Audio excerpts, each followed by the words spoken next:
감사의 차원이라. 오늘 그리스도 예수 안에서 너희에게 주신 하나님의 은혜로 말미암아 내가 너희를 위하여 항상 하나님께 감사하노니. 감사의 차원. 우리 그리스도인은 감사의 차원이 달라져야 합니다. 그냥 물질을 받는 것, 그냥 좋은 것만 감사하는 것이 아니라 어떤 모양이더라도 감사할 수 있는 그런 은혜가 있어야 됩니다. 종은 쳐서 소리가 날 때에 비로소 종이 됩니다. 그런데 만일 힘껏 쳤는데도 종이 울리지 않는다면 이것은 단순한 쇠붙이에 불과한 것이지요. 마찬가지로 복에는 항상 감사가 따르며 감사가 없는 복은 복이 될 수가 없습니다. 참 신앙인이란 반드시 감사하는 마음이 뒤따르는 것입니다. 우리 주위에 있는 미신에는 보면은 간절한 기업만 있고 감사가 없습니다.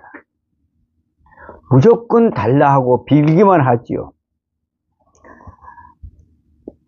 그러므로 어떤 사람은 기독교를 감사의 종교, 희망과 희락의 종교라고 하면서 또한 이를 잔치집에 비유하기도 합니다. 일본의 신학자 우치무라 간조는 이런 글을 썼습니다.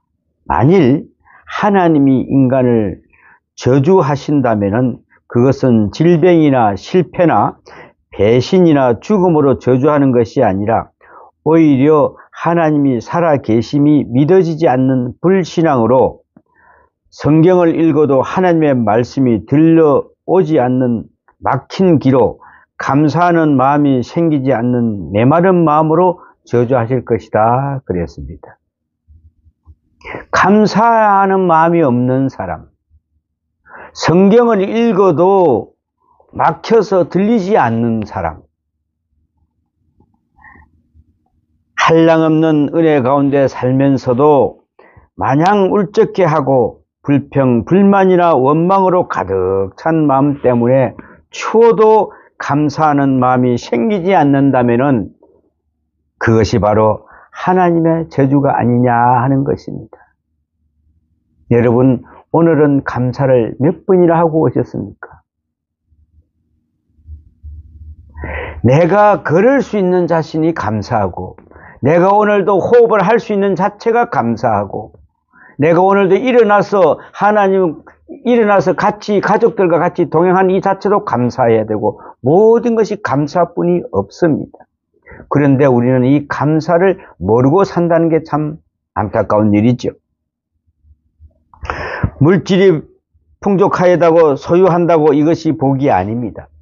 기쁨과 감사만이 진실한 의미에서 복이라 할 수 있을 것입니다. 아무리 많은 것을 소유하였다 할지라도 그것이 오히려 나에게 욕망과 불안을 일으켜 공포와 쇠퇴적인 자만을 촉구한다면 어찌 그걸 복이라고 할 수가 있겠습니까? 또한 역설적으로 우리의 이웃이 구제의 대상이 될 정도로 몹시 빈곤한다 할지라도 그 나름대로 그의 생활에 감사와 기쁨이 넘친다면 복은 바로 이런 자의 소유가 아니겠습니까? 주님께 감사할 줄 모르고 주님의 복이라고 생각하지 않는 소유는 절대 복이 될 수 없다 그랬습니다. 오로지 우리에게 주신 복을 감사함으로 받아야 진정한 의미의 복이 되는 것입니다. 이제 당면한 문제는 감사의 차원입니다. 어떤 모습이 감사의 차원이 틀리느냐? 무엇을 감사해야 하는가? 물량적이나 형식적인 문제가 아니라 어떤 차원에서 생각하고 감사해야 하는가 하는 것이지 궁극적인 문제라고 생각합니다. 감사에는 여러 차원이 있습니다. 우선 받았기에 때문에 드리는 감사가 있습니다. 하나님 이걸 주심을 감사합니다. 또 사업에 성공했기 때문에, 건강을 찾았기 때문에 감사합니다. 혹은 하나님 일이 모든 게 순조롭게 진행되었기 때문에 하나님께 감사드리는 차원입니다. 이건 역시 귀중한 감사입니다. 그러나 받았기 때문에 드리는 감사만이 감사가 아니다 하는 것입니다. 좀 더 깊이 생각해 보겠습니다. 내가 본래 소원했던 것이 무엇이었던가? 내가 소원했던 것이 무엇이든가? 내가 갈망했던 것이 무엇이든가? 명예이든가요? 아니면은 돈이이든가?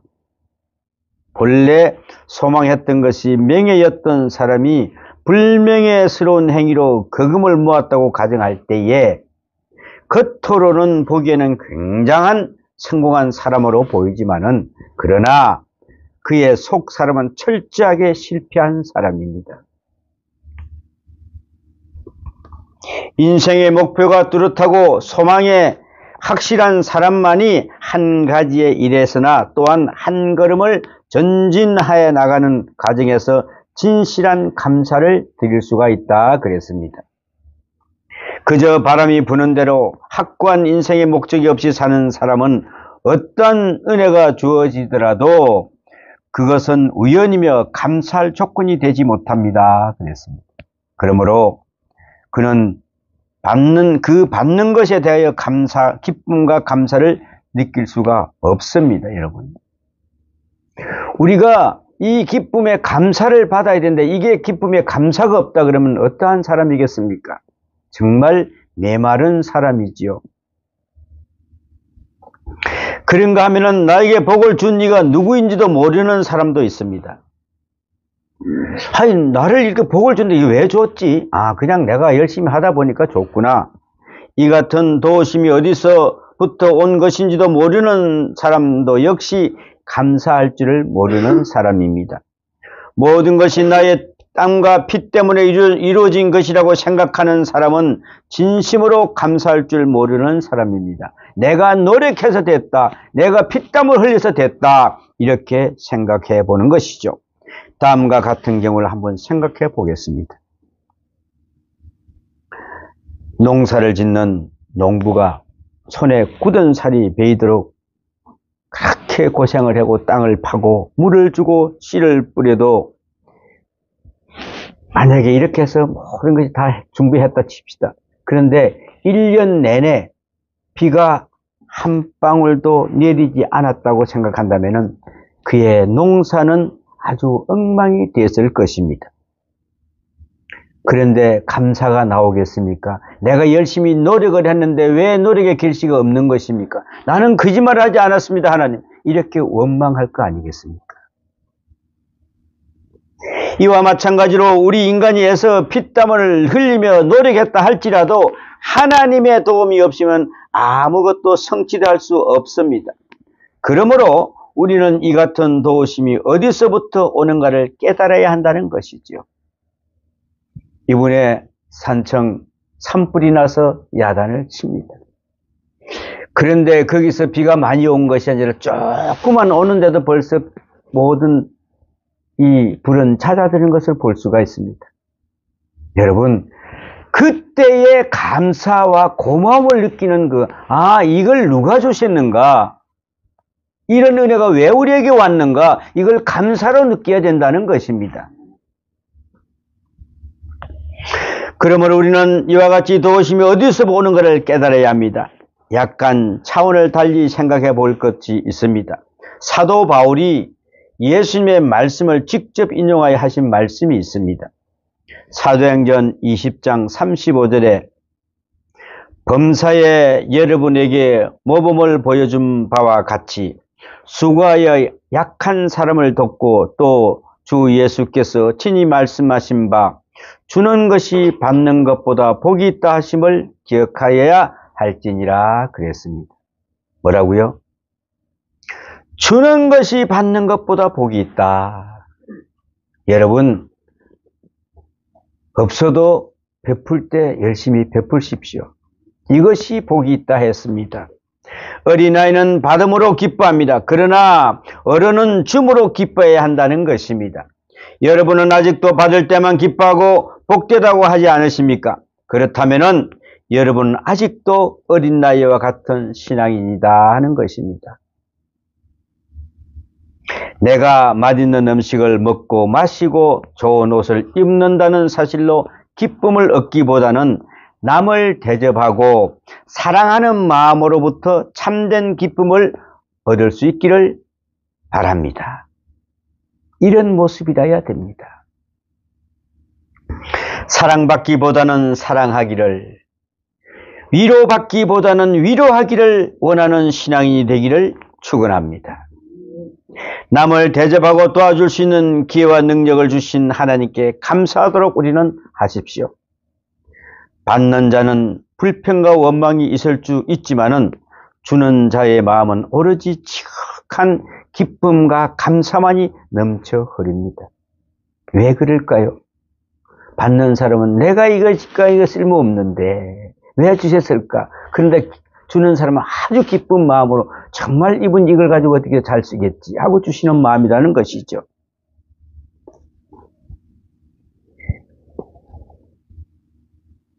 믿음의 조상 아브람도 남을 정성껏 대접하는 가운데 하나님의 천사들을 만나지 않았습니까?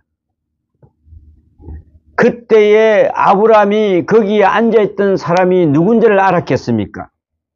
몰랐을 것입니다. 혹시 저 사람이 노숙자인가? 그냥 오늘도 우리 집에 와서 한 끼 얻어먹고 가는 사람인가? 이렇게 생각할 수도 있습니다.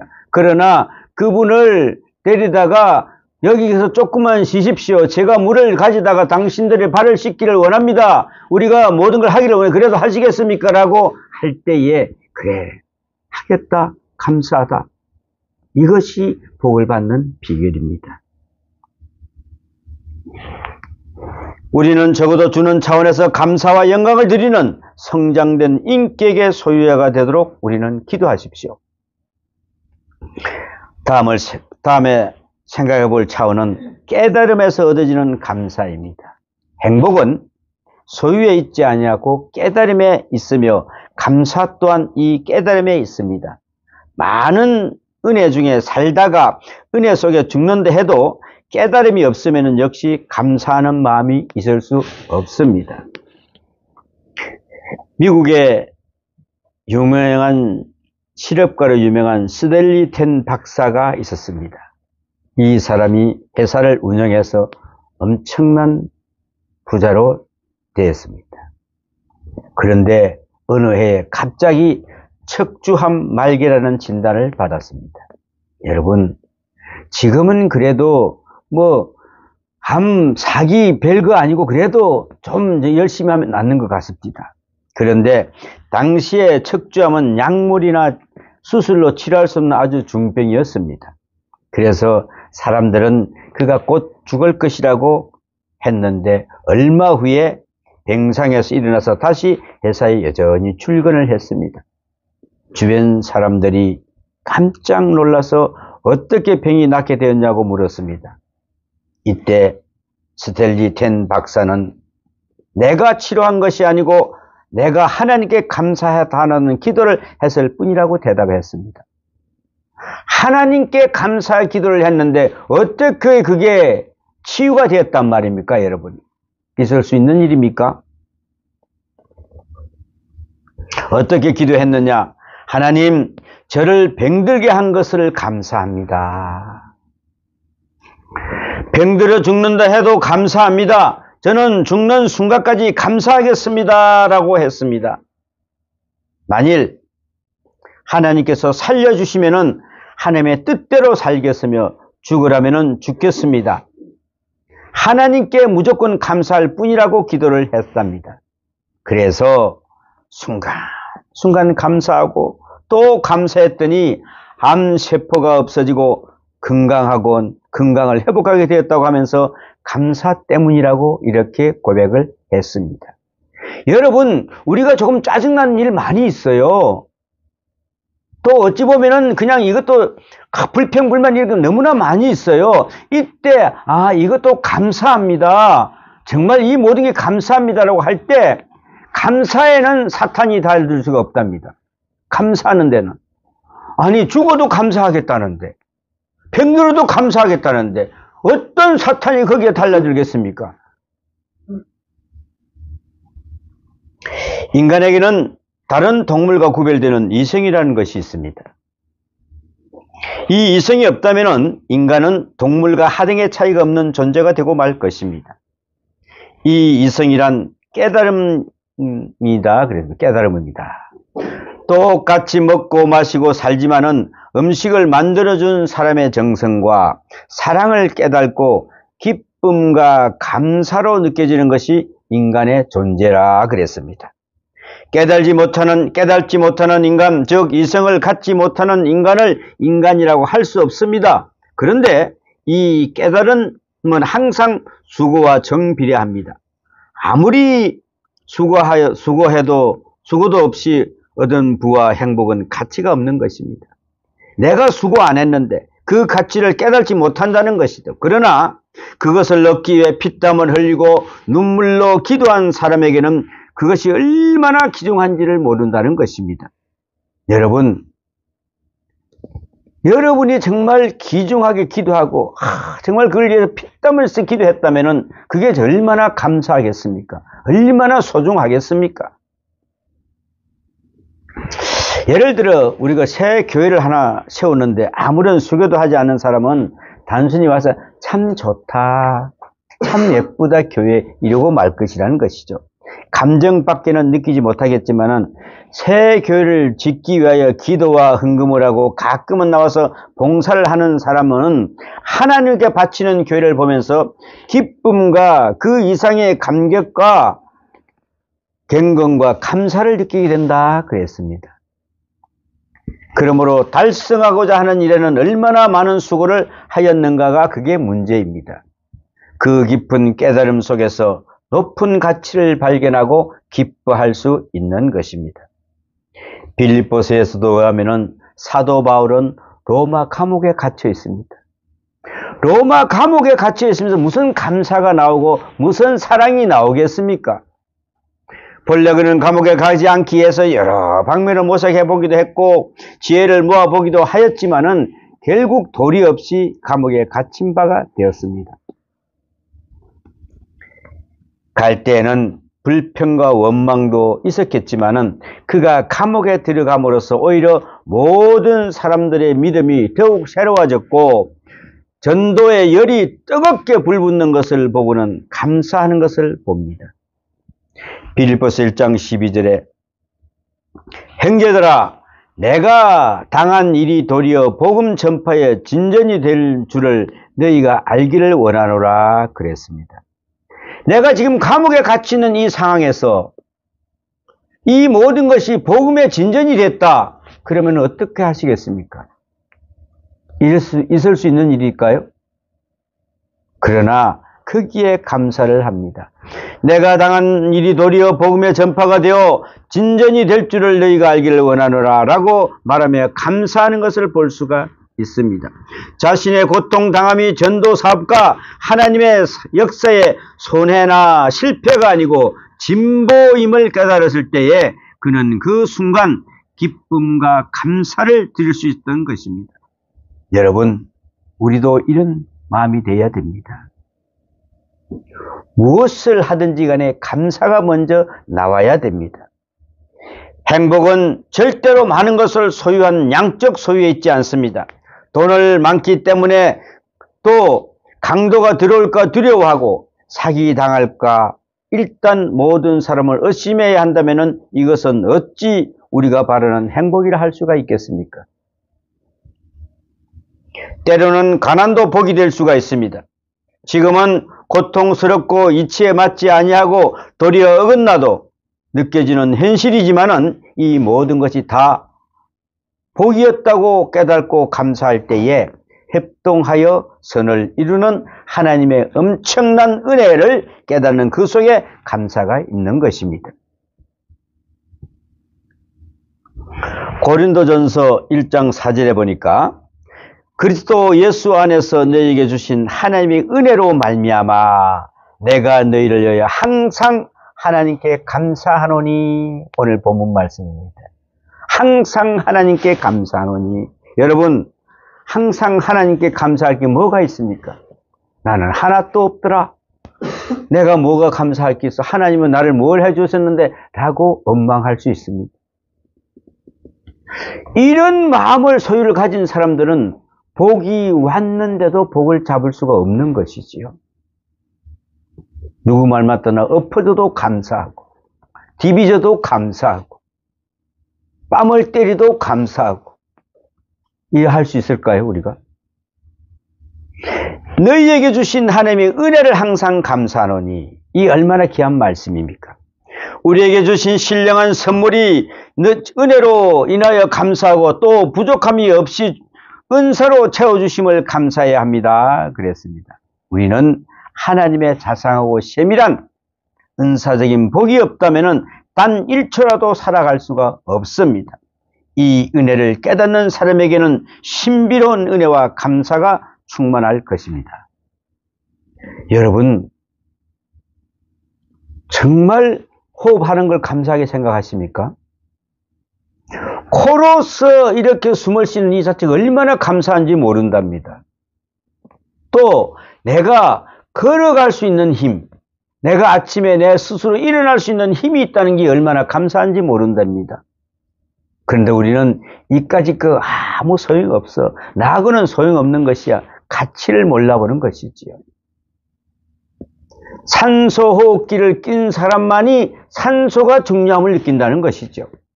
이 공기가 이렇게 중요하구나, 이렇게 값이 있는 거구나. 지금 현재 우리가 살아오면서 이 공기를 값 없이 돈 없이 마음껏 쓸 수 있지 않습니까? 그런데 감사가 없단 말입니까?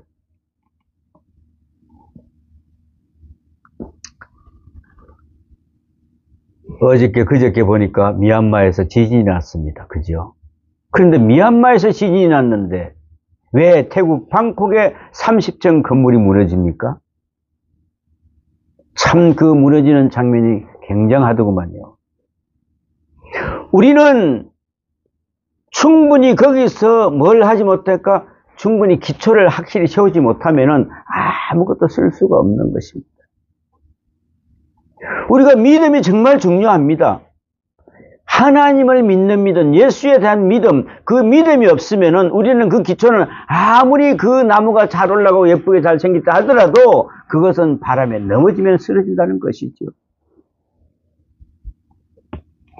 가장 높은 감사의 차는 바로 믿음에 있습니다, 여러분. 우리가 아무리 풍족한 은혜를 누린다 하더라도 우리에게 믿음이 없다면 역시 불안합니다. 믿을 데가 없는데 누구를 믿고 왜 불안할 수 없지 않습니까? 예수님께서 갈릴리를 갈 때 거기에 제자들은 모릅니다. 옆에 있더라도 믿지 않으니까 모른다는 것입니다, 여러분. 당신은 그 사람이 아무 죄 없이 죽은 그걸 왜 모른단 말입니까? 라고 하면서 갑니다. 여러분, 우리가 눈을 바로 뜨지 않냐면, 영적인 눈이, 마음의 눈이 열리지 않으면 예수님이 옆에 있어도 이거는 모른다는 것이고 불안해하다는 것입니다. 베드로가 얼마나 불안해했습니까? 이제 다 끝났구나. 오늘은 이렇게 풍요롭지만 내일은, 올해는 이렇게 정말 풍년이 들었지만 내년은 또 내가 사는 동안은 행복하겠지만 죽으면은 이런 등등의 의심은 우리에게 불안과 두려움만 고조시킬 수는 없는 것이지요.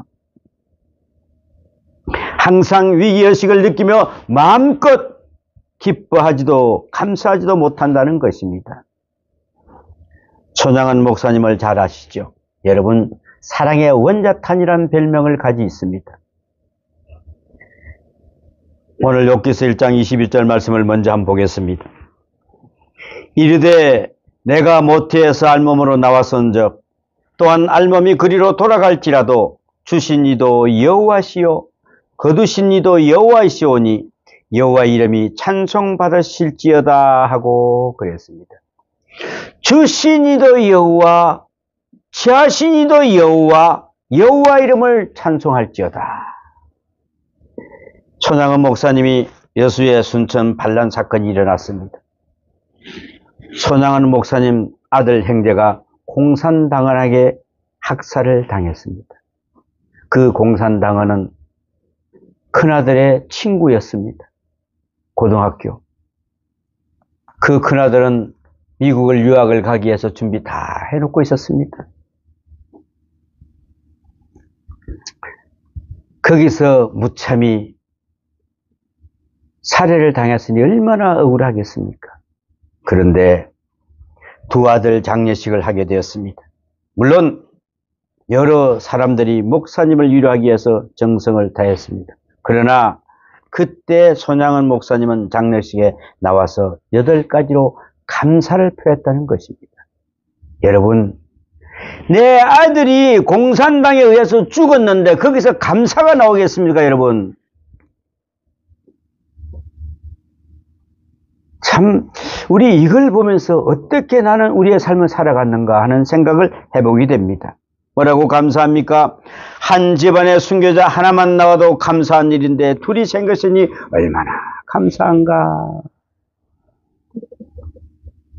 구약에 보면은 맏아들을 하나님께 드리라고 했는데 나는 맏아들과 둘째 아들을 하나님께 온전히 드렸고 어린 것들의 피가 앞으로 교회의 씨가 되었으니 얼마나 감사하겠는가 하면서 모든 것을 감사하면서 7가지를 감사를 표했다는 것입니다. 여러분, 내 아들 2사람이 친구에게 당해서 죽었는데 거기에 감사가 나올 수가 있겠습니까, 여러분? 이 감사를 했더니 그 아이를 아들로 데리고 올 수 있는 그런 사랑의 원자탄으로 베풀 수 있는 것을 볼 수가 있는 것입니다. 감사하는 믿음의 척도입니다. 감사는. 그보다도 먼저 우리는 하나님의 능력과 역사를 하심을 우리는 믿어야 됩니다. 하나님의 능력이 나에게 역사하심이, 그 언약을 온전히 믿는 마음가짐으로 다시 하나님께 감사를 드리는 여러분이 되시기를 축원합니다. 우리 주 예수의 날에 책망할 것이 없는 자는 끝까지 견고하게 하십니다. 주님은 끝날까지 우리를 지켜주실 것입니다. 그에게 온전히 자신을 맡기고 우리는 오직 감사하는 일에 열중하도록 해야 한다는 것입니다. 약속과 믿음, 이것만이 진실한 감사의 차원입니다. 믿음과 감사는 불가분의 관계입니다. 그 속에 소망과 새로운 복이 있기 때문에 그렇습니다. 약속에 믿을 수 있는 복을 받으면 그 가슴 속에 감사하는 마음이 샘솟고 스스로 우러나오는 감사는 또한 승리를 약속해 준다 그랬습니다.